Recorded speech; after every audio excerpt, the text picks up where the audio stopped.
Friend Flicka by Mary O'Hara. Chapter 19. Ken lay on the grass behind Flicka. One little brown hand was on her back, smoothing it, pressing softly, caressing. The other hand supported his head. His face hung over her. His throat felt dry, his lips were like paper. After a long while he whispered, "I didn't mean to kill you, Flicka." Howard came to sit with him, quiet and respectful, as is proper in the presence of grief or mourning. "Gee, Highboy was never like that," he said. Ken made no answer to this. His eyes were on Flicka, watching her slow breathing.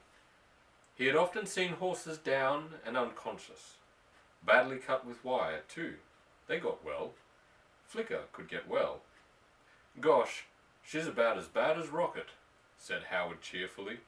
Ken raised his head, scowling. "Rocket? That old black hellion? Well, Flicka's her child, isn't she? She's Banner's child, too." There were many airtight compartments in Ken's mind. Rocket, now that she had come to a bad end, had conveniently gone into one of them. After a moment, Howard said, "We haven't given our colts their workout today." He pulled up his knees and clasped his hands around them. Ken said nothing. "We're supposed to, you know. We got her," said Howard. "Dad'll be sore at us if we don't." "I don't want to leave her," said Ken, and his voice was strange and thin. Howard was sympathetically silent. Then he said, "I could do your two for you, Ken." Ken looked up gratefully. "Would you, Howard?" "Gee, that'd be keen." "Sure, I'll do all of them. You can stay here with Flicka." "Thanks." Ken put his head down on his hand again, and the other hand smoothed and patted the filly's neck. "Gee, she was pretty," said Howard, sighing. "What do you mean, was?" snapped Ken. "You mean she is. She's beautiful." "I meant when she was running back there," said Howard hastily. Ken made no reply. It was true. Flicka floating across the ravines was something quite different from the inert mass lying on the ground. Her belly rounded up into a mound, her neck weak and collapsed on the grass, her head stretched out, homely and senseless. "Just think," said Howard, "you could have had any one of the other yearlings, and I guess by this time it would have been half tamed down there in the corral, probably tied to the post." As Ken still kept silent, Howard got slowly to his feet. "Well, I guess I might as well go and do the colts," he said, and walked away. At a little distance he turned. "If Mother goes for the mail, do you want to go along?" Ken shook his head. When Howard was out of sight, Ken kneeled up and looked Flicka all over. He had never thought that, as soon as this, he would have been close enough to pat her, to caress her, to hold and examine her. He felt a passion of possession. Sick and half destroyed as she was his own, and his heart was bursting with love of her. He smoothed her all over. He arranged her mane in more orderly fashion. He tried to straighten her head. "You're mine now, Flicka," he whispered. He counted her wounds. The two worst were a deep cut above the right rear hock and a long gash in her chest that ran down into the muscle of the foreleg. Besides those, she was snagged with three-cornered tears through which the flesh pushed out, and laced with cuts and scratches, with blood drying on them in rows of little black beads. Ken wondered if the two bad cuts ought to be sewn up. He thought of Doc Hicks, and then remembered what his dad had said. "You cost me money every time you turn around." No, Gus might do it. Gus was pretty good at sewing up animals. But Dad said best thing of all is usually to let them alone. They heal up. There was Sultan, hit by an automobile out on the highway. He knocked him down and took a big piece of flesh out of his chest and left the flap of skin hanging loose. And it all healed up itself, and you could only tell where the wound had been by the hairs being a different length. The cut in Flicka's hind leg was awfully deep. He put his head down against her and whispered again, "Oh, Flicka, I didn't mean to kill you." After a few moments, Oh, get well, get well, get well. And again, Flicka, don't be so wild. Be all right, Flicka. Gus came out to him carrying a can of black grease. The boss told me to put some of this grease on de Philly's cuts, Ken. It helps heal 'em up. Together they went over her carefully, putting a smear of the grease wherever they could reach a wound. Gus stood looking down at the boy. Do you think she'll get well, Gus? She might, Ken. I seen plenty horses hurt as bad as dot, and they just as good as ever. Dad said, but Ken's voice failed him when he remembered that his father had said she might as well die, because she was loco anyway. The Swede stood a moment, his pale blue eyes, transparent and spiritual, looking kindly down at the boy. Then he went on down to the barn. Every trace of fog and mist had vanished, and the sun was blazing hot.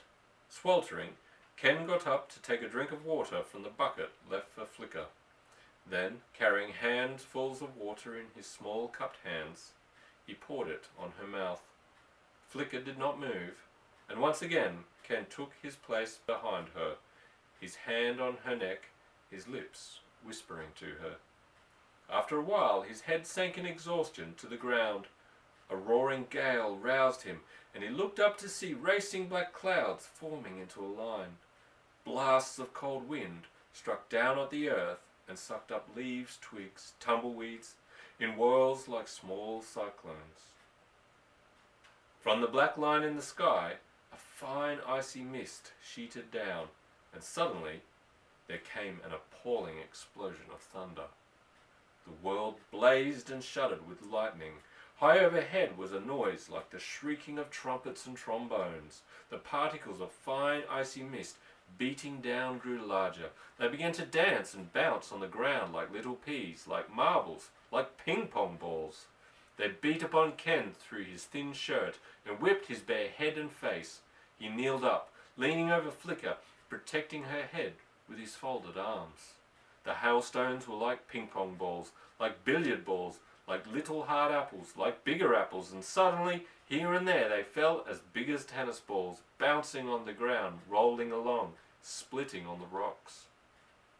One hit Ken on the side of the face, and a thin line of blood slid down his cheek with the water. Running like a hare under a pale of darkness, the storm fled eastward, beating the grass flat upon the hills. Then, in the wake of the darkness and the screaming wind and hail, a clear silver light shone out, and the grass rose up again, every blade shimmering. Watching Flicka, Ken sat back on his heels and sighed. She had not moved.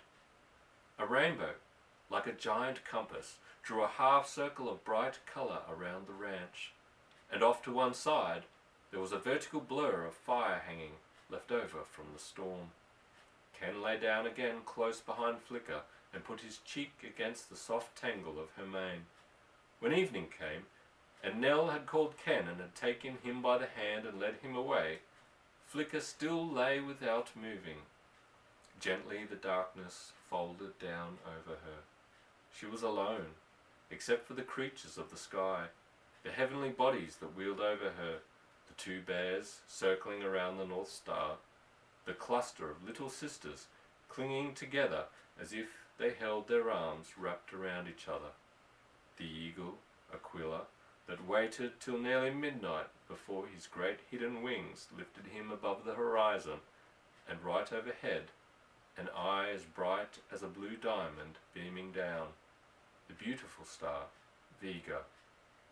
Less alive than they, and dark under their brilliance, the motionless body of Flicka lay on the blood-stained grass, earthbound and fatal.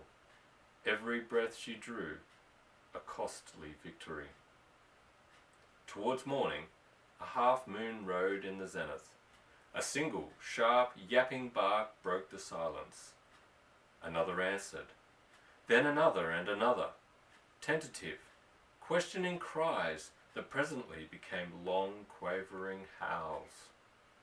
The sharp pixie faces of a pack of coyotes pointed at the moon, and the howls trembled up through their long, tight-stretched throats and open, pulsating jaws. Each little prairie wolf was allowed a solo, at first timid and wondering, then gathering force and impudence. Then they joined with each other, and at last the troop was in full yammering chorus, capering and malicious and thumbing noses and filling the air with sounds that raised the hair on human heads and put every animal on the alert. Flicka came back to consciousness with a deep, shuddering sigh. She lifted her head and rolled over on her belly, drawing her legs under her a little. Resting so, she turned her head and listened. The yammer rose and fell. It was a familiar sound. She had heard it since she was born. The pack was across the stream on the edge of the woods beyond. All at once, Flicka gathered herself, made a sudden plunging effort, and gained her feet. It was not good for a filly to be helpless on the ground with a pack of coyotes nearby. She stood swaying. Her legs splayed out weakly, her head low and dizzy. It was minutes before balance came to her, and while she waited for it, her nostrils flared, smelling water. Water! How near was it? Could she get to it? She saw the tub, and presently walked unsteadily over to it, put her lips in, and drank. New life and strength poured into her. She paused, lifting her muzzle and mouthed the cold water, freshening her tongue and throat. She drank deeply again, then raised her head higher and stood with her neck turned, listening to the coyotes until the sounds subsided, hesitated, died away. She stood over the tub a long time. The pack yammered again, but the sound was like an echo, artless and hollow with distance. A mile away, they had gone across the valley for hunting. A faint luminousness appeared over the earth, and a lemon-coloured light in the east. One by one the stars drew back, and the pale, innocent blue of the early morning sky closed over them. By the time Ken reached Flicka in the morning, she had finished the water, eaten some of the oats, and was standing broadside to the level sunlight, gathering in every ultraviolet ray, every infrared, for the healing and the recreation her battered body needed. That's the end of chapter 19. Good night.